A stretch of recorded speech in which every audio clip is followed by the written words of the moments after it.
The NFL Scouting Combine is here, but what does that mean for Dynasty players? All that and more this episode of the Locked On Dynasty Football Podcast. You are Locked On Dynasty Football, part of the Locked On Podcast Network. Here are your hosts, Marcus Mosher and Kate Magdziuk. Welcome back to the Locked On Dynasty Football Podcast, part of the Locked On Podcast Network, your team every day. We'd like to thank you for making us your first listen of the day. This episode is brought to you by FanDuel Sportsbook, the official sportsbook of the NFL. Make every moment more. Visit FanDuel.com/LockedOn today to get started. I am your host, Marcus Mosher. You can follow me on Twitter at Marcus_Mosher. Joining me, as always, is Kate Magdziuk. You can follow her on Twitter at Kate Magdziuk. Kate, I was just telling you pre-show that this is one of my favorite weeks of the year. I'm so excited for the NFL Scouting Combine. How are you doing today? I'm good. I've got some of that same energy, Marcus. This is like our first sort of sneak peek at potential draft. There's so much to love about the NFL Combine. So I thought this would be a really good time to step back, maybe for new dynasty managers who this is your first go around of the NFL Scouting Combine buzz, and talk about, like, what do we care about? Why do we care about the Scouting Combine? What does it mean for us? What's going to get overblown? What are some of the storylines that maybe we should be paying attention to, but we're not? Just how do we use the NFL Combine as a tool for our dynasty teams and making informed decisions? Because I think that is a super important conversation to have before all of the news starts trickling in, because it's going to be a lot, and it's going to be like sensation overload. All right. We're going to go in depth here, but this is honestly what it boils down to. This is going to sound whatever. Athleticism matters in athletics. Like, I know that sounds super simple, but that is the most basic sentence I've ever heard you say. It is. Most of your elite, great NFL players are all fantastic athletes, right? I mean, just think of some of the best players that we've had. Aaron Donald, one of the best athletes in the entire NFL. J.J. Watt was a 3 Sigma athlete. Calvin Johnson, the 3 Sigma athlete. Josh Allen, fantastic athlete. Like, that kind of stuff matters. And if you can run really well and you can jump really high, it typically means that you're a pretty good athlete. So it really matters. Now, there are drills that matter more than others. There's things that don't really matter at the combine. But one of the reasons that I love the combine so much is it helps separate these players a little bit, right? Because if you like two players very equally, and one runs a 4.35 and the other one that runs a 4.65, you should probably lean to taking the fast guy. So that's, in the most basic terms, that's why I care about the combine. So the way that I think you can kind of approach this is, like, you can teach route running to a certain extent. Like, there are players that are more natural and have more natural ability, but like, you can improve on that even if you don't necessarily, you can't improve on your height. You can't necessarily improve as much when it comes to just your natural athletic traits. So this is kind of our ability to look at these prospects from more of a raw perspective and say, like, okay, so I have a player that, might not be such a refined route runner, but I know is a freak athlete, that if I'm an NFL GM, I know I have the staff that is going to be able to coach that player. I think a perfect example last year is Christian Watson, right? Yep. 100%. Like, very raw coming out of North Dakota State, dropped a bunch of passes, but goes in the second round because there's just not many people walking around this planet that are 6'4", 220 pounds and can run a 4.3, right? Yeah, I think that's a great example. And, I've said it time and time again. I thought, Christian Watson was the much more raw player, over Romeo Doubs. I thought Romeo Doubs was more of a complete receiver, but you can't teach Romeo Doubs to be a better athlete. Correct. Like, yes. that is something that Christian Watson just has as an innate part of his scouting profile, is his athleticism. So let's hear, I want to hear Mr. Favorite Day of the Year. Guys, Marcus told me he couldn't sleep last night I'm because so excited. he was so excited for the scouting combine. What drill do you think is most important for dynasty managers to pay attention to in terms of evaluating players? And maybe that's different for each position that we're scouting. I mean, 40-yard dash. Like, I know a lot of people like to poo-poo the 40-yard dash, and, "Hey, it's the underwear Olympics, and you're never gonna run 40 yards like this." I mean, it matters. Go look at the history of receivers who run like a 4.65 or worse, and you could basically cut all those guys out of your dynasty profile, and only 1 or 2 of those guys are gonna ever hit and become fantasy relevant. Um, Do you it think it's like a chicken or the egg thing though? Because like, okay, so you run a 4.6 40-yard dash. Your draft capital drops. You get Yep, fewer yep. opportunities. I mean, like it really is a chicken or the egg situation because we have seen players that aren't necessarily elite in the 40-yard dash. Like Marcus, I know a popular topic that you've had this week on Twitter was Bijan Robinson. Mhm. Is what is he going to run at the NFL Combine? If he runs over a 4.4, is he generational? Because he doesn't have generational speed. Over a Uh, 4.5, right? over a 4.5, sorry. Yep, yep. If he doesn't have that generational speed, is he still a generational athlete? And I mean, the responses were so far like you're either team A or team Yeah. B, and there seems to be no in between. So, um, like, do we really have to ride or die on these 40-yard dashes? No, no. I think it's the most important drill, but it's not the end all be all, right? Like, I think you can have I'll give you an example. Devontae Adams did not run a particularly fast 40-yard dash. I'll pull it up here, but I think it was in the 4.5s, right? Yeah, back in Fresno State, 4.56, right? Not a particularly fast 40, right? However, he had a 123-inch broad jump and a 39.5 inch vertical, and he had a 6.823 cone. Like, all those numbers are fantastic, especially when you weigh 212 pounds. So average 40, but the explosion makes up for it. So now it's like, okay, I'm not all that concerned because while he's not super straight line fast, he is explosive, and you can see that in the way he plays. So I still value the 40, but it's the whole picture. You want to see a guy kind of do everything well. Yeah, I think that's totally fair. Another superstar player that I feel like is always my go-to when we're pulling out examples that have had fantastic NFL careers despite a crappy combine. Let's talk about Keenan Allen. Ran Yes. 4.71 in the 40-yard dash. That is hashtag bad. Yes. That is hashtag not good. Um, would be considered awful for a running back, let alone a wide receiver who's supposed to have more of that speed and agility, just inherently from the position. Hashtag back, but there are outliers, so I think that's There are. Eh, there's also a lot of context, and that's another part of the reason why I do love the combine is you start to get some context. So, like Keenan Allen back in that 2013 draft, he had a bad knee that he was dealing with, and it really limited his preparation for running the 40. He didn't even run the 40 at the combine. He ran it at Cal's Pro Day. It's not fast, right? But what we did see that what it did is it kind of limited where he played, right? The Chargers don't play him on the outside at all. They play him in a slot because he does have a lack of speed. He's transformed his game, and now he's one of the best slot receivers in the league. So while a 40 doesn't mean it's a death knell for your fantasy prospect, it does maybe change where you have to play in the NFL.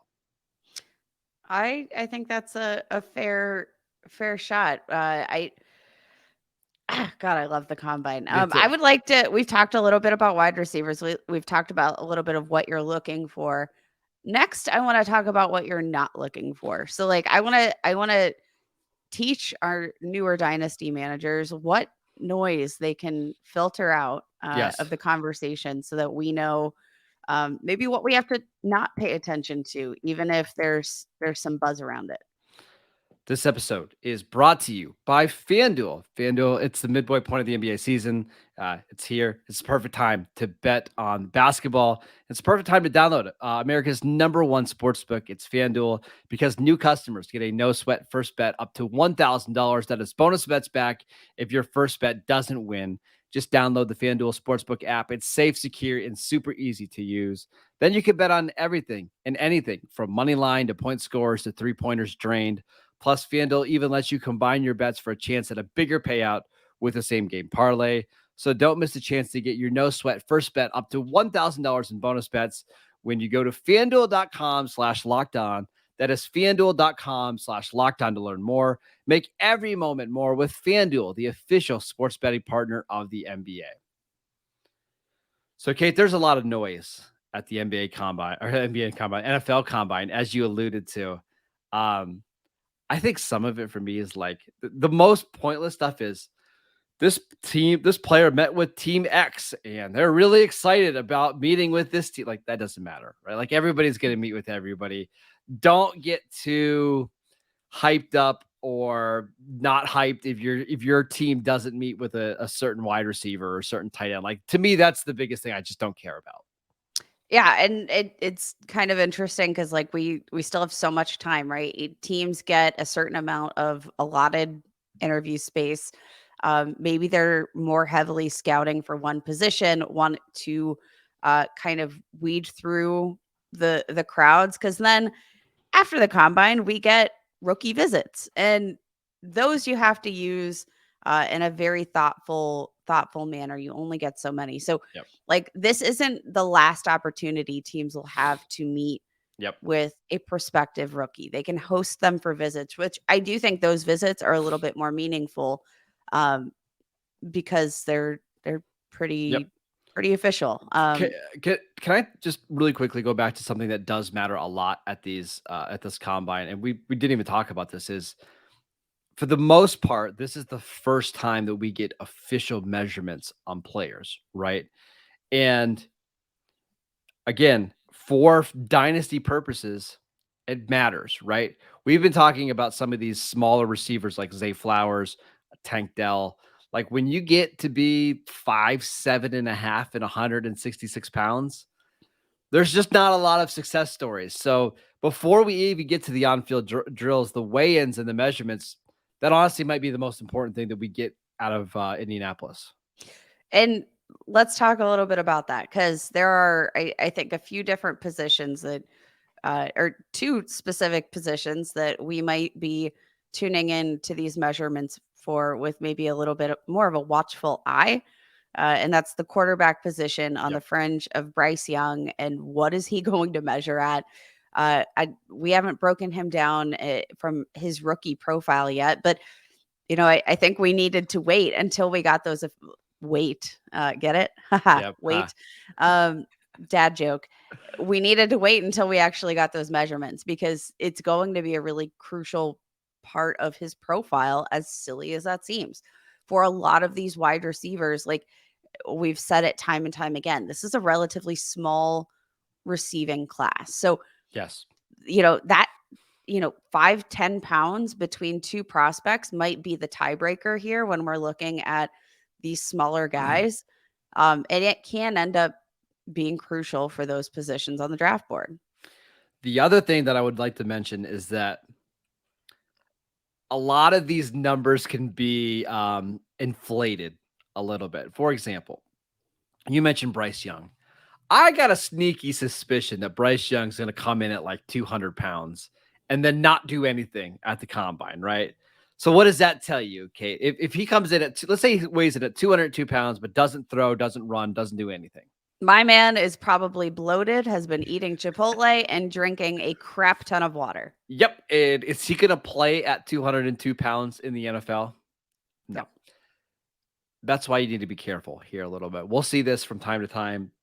Quarterbacks, running backs, wide receivers, tight ends, they'll put on a bunch of weight so they can hit certain thresholds, because there are teams out there that'll say, you know what, we're not drafting a tight end that's under 250 pounds. It's just not in our type of player. So, hey, if a guy weighs 248, he's off our board.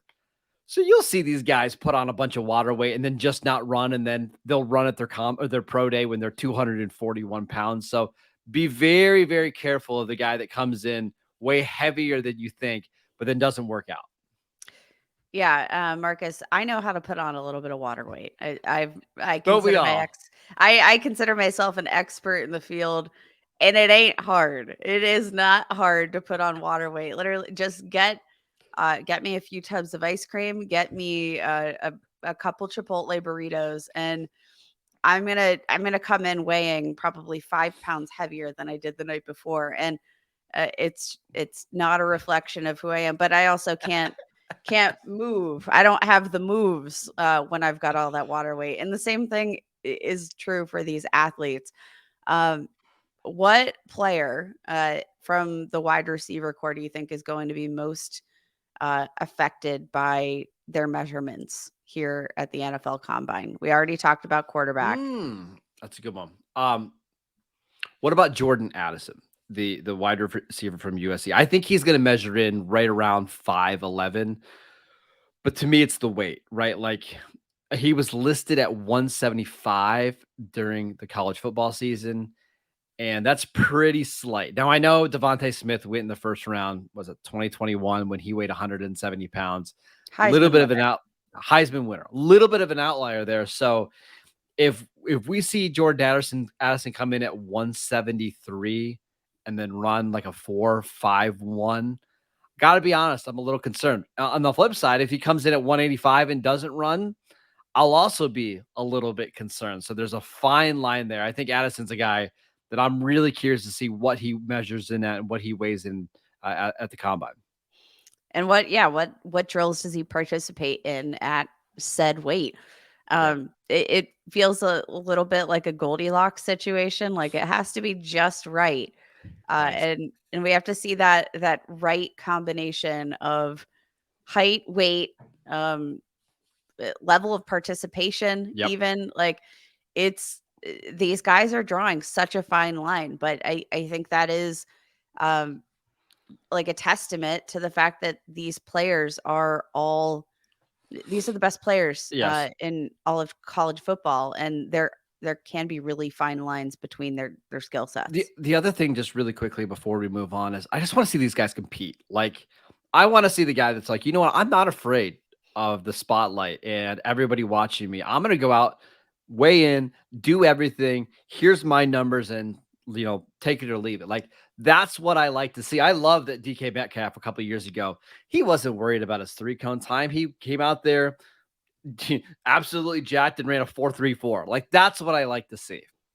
Yeah, I think that, some of these players, when they shy away from some of those things, and often it's at, the advice of their agents, and they kind of live and die on this combine. They know how important it is, but there's something to be said for the guy who just doesn't give a crap Yep. because he knows he's a really good football player, and that's going to win out. And by all accounts, DK Metcalf has been exactly what's promised. Yep. Don't care about the 3-cone when you're, chasing down opposing DBs 90 yards down the field after an interception. Like, Uh, beautiful. Kate, I want to ask you a question about what players 40 are you the most excited to see this weekend? All that next. All right, Kate. We're gonna get the quarterbacks, wide receivers, and tight ends, I believe, on Saturday. Running backs on Sunday. Is there one player that you're really interested to see run the 40-yard dash on over the weekend? There is, and I'm really hoping he's going to run it, Marcus. It's wide receiver Jackson Smith in Yeah. Jigba. Yep. That was Uh, mine. Yep. He's going to be such an interesting prospect, right? There's no like it doesn't feel like there's a true consensus wide receiver like there was for Jamar Chase in 2021, like or there's not enough like top end wide receivers that have skill set and size to Mhm. be like the case that we saw in 2022 where a bunch of wide receivers went off the board. But Jackson Smith and Jigba is one of the most interesting prospects because he had such an elite season. Mhm. Um, Played mostly out of the slot, but it showed he can be incredibly productive out of the slot, right? He's a great route runner. He's technically proficient, but his biggest knack, I think, or biggest knock has been, he just doesn't have the speed. But I do think if he can come in and post a decent 40-yard dash, we might see him drafted as the top receiver off the board. I truly believe it. From a skill set perspective, he's my favorite wide receiver. And I do think that 40-yard dash time, it might, uh, either way, actually affect his draft Well, stock. let's just assume he runs. I've got some intel that says he's not running, but let's assume he runs, right? Darn it. I know. If he were to run a 4.52, do you have him as wide receiver 1 in this class? I think I still do. Yeah. And that's still the do. thing. That's the thing is, and I think he probably knows that, right? Like if he were to run a low 4.5s, he might be the first receiver drafted. But the fact that he's not is telling you that he's probably not all that close to that number. That's the concern, right? I'm hoping again that he's going to come out and be one of these competitors because we didn't get to see him at full force in the 2022 season. Like I really want him to come out here and leave a lasting impression. But over on FanDuel Sportsbook, odds to be drafted as the first wide receiver off the board plus 380. So bet $10, win $38 in profit if he's the first wide receiver off the board. I kind of like those odds as a what the heck kind of play, because if he does run, and apparently he's not, like if there's a positive result, I do think that's the thing that gives him the edge over these wide receivers in terms of his draft capital. Yep. Yeah. Is there any other player we should be watching though? If I'm not going to get to watch Jackson Smith and Jigba run the 40-yard dash, who else am I going to watch? So I literally a minute ago, if you would have asked me that question, I would have said Quentin Johnson, maybe the wide receiver 1 in this class, who I think could potentially run in the 4.3s. Just got a text that he's not running. So never mind. I know. Who's running? I need. Yeah. I mean, we've also heard that Jalen Hyatt from Tennessee is not going to run as well. So maybe, Jordan Addison is obviously a guy to watch. Zay Flowers from Boston College, who I like quite a bit. Maybe our guy Tank Dell will run, but I think Anthony Richardson. Yeah, wow, listen. That's probably the player we got to hang our hat on because from the quarterback position, there might not be anybody who has as much to gain at this year's combine as Anthony Richardson does. I'll give you one. Darnell Washington, the tight end from Georgia, right? Because the 6'7", 275-pound tight end. Heard some rumblings this week, Kate, that he's going to run like in the low 4.6s. And if he runs a 4.62 40-yard dash at 277 pounds, I think we're having a conversation about him not just being a blocker, but maybe being a guy that could be one of the best tight ends in the league. So that is somebody that I'm keeping an eye on. And this is a tight end class that I think generally the league is pretty high on. So yeah, maybe that's the position that we're going to want to tune into because we know how valuable the tight end position is for our fantasy leagues. If we find the right one, it can make or break your dynasty rosters. So maybe this is going to be a class where we can find some value, in a sea of a lot of talent at running back, a couple of decent quarterbacks, but maybe this is going to be our tight end class to remember. All right, that is it for today's show. Thank you for making Locked On Dynasty your first listen every day. Kate, you and I will be back tomorrow to talk about one of the more intriguing receivers in this class, Tennessee's Cedric Tillman. You're not going to want to miss that episode. Now, make your second listen to Locked On NFL Draft Show. Damian Parsons and Keith Sanchez provide in-depth coverage of the biggest NFL draft prospects with deep dives into sleepers and hidden gems that could change your favorite NFL franchise forever. Find Locked On NFL Draft wherever you get your podcasts on YouTube. part of the Locked On Podcast Network, your team every day. Go follow Kate on Twitter at Kate Magdziuk. You might want to mute me this week for all the combine numbers that I'm going to be tweeting out. But if you want to see all that, it's at Marcus_Mosher. We'll see you guys tomorrow.